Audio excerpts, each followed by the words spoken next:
Hello welcome to my channel Joe arts and creatives. இன்றைக்கி நம்ம ஆரி embroidery ஒர்க்கில் pattern stitch type 1 எப்படி பண்ணுறது அப்படின்னு பார்க்கலாம். அதுக்கு நான் ஃபர்ஸ்ட் வந்துட்டு ஒரு ரவுண்டு ஷேப் ட்ரா பண்ணியிருக்கேன். அதில் செயின் ஸ்டிச் அவுட்லைன் ஆகிட்டு செயின் ஸ்டிச் போட்டு எடுத்துக்கலாம். இது சர்க்கிள் ஷேப்பாக இது கொண்டு நம்ம செயின் ஸ்டிச் போடுறது ரொம்ப குட்டி குட்டியாக போட்டு எடுப்போம்.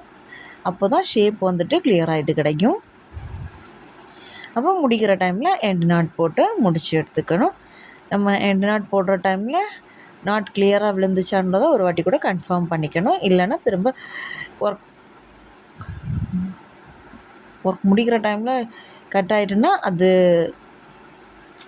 நல்லா இருக்காது. ஸோ நம்ம கன்ஃபார்ம் பண்ணிவிட்டு அடுத்த ஒர்க்கை கண்டினியூ பண்ணணும். அப்புறம் நடுவில் சின்ன சின்னதாட்டு கொஞ்சம் பார்ட்டாகிட்டு பிரிச்சுட்டு அதுக்கப்புறம் ஒர்க்கை ஸ்டார்ட் பண்ணலாம். ஃபர்ஸ்ட் வந்துட்டு ஒரு செயினோட சென்டர்லேருந்து த்ரெட்டை வெளியே எடுத்து இந்த நம்ம ட்ரா பண்ணியிருக்க லைனில் ஒரு ஸ்டிச் கொடுத்துட்டு அப்புறம் மேலே போயிட்டு திரும்ப கீழே வந்து ஒரு லாக் ஸ்டிச் கொடுக்குறோம். இது வந்துட்டு நம்ம பட்டன் ஹோல் ஸ்டிச் ஒர்க் பண்ணியிருப்போம் இல்லையா, சேம் அதே ஒர்க்கை தான் இந்த ரவுண்டு ஷேப்புக்கு உள்ளடி பண்ணுறோம். அப்புறம் ஒரு லைன் முடிக்கிற டைமில் எண்டு நாட் போட்டு முடிச்சுட்டு நெக்ஸ்ட் லைன் ஸ்டார்ட் பண்ணலாம். நெக்ஸ்ட் லைன் ஒர்க் பண்ணுற டைமில் நம்ம ஒவ்வொரு ஸ்டிச்சுமே வந்துட்டு ஃபர்ஸ்ட்டு போட்டிருக்க ஸ்டிச்சோட சென்டர் போர்ஷனில் போயிட்டு கீழே வந்து லாக் ஸ்டிச் போட்டு எடுக்கிறோம்.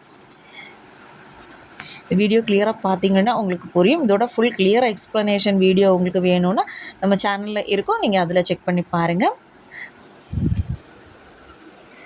அப்புறம் உங்களுக்கு கிளாஸில் ஜாயின் பண்ண இன்ட்ரெஸ்ட் உண்டுன்னா இந்த ஸ்க்ரீனில் தெரிகிற நம்பருக்கு காண்டாக்ட் பண்ணுங்கள். தேங்க்யூ.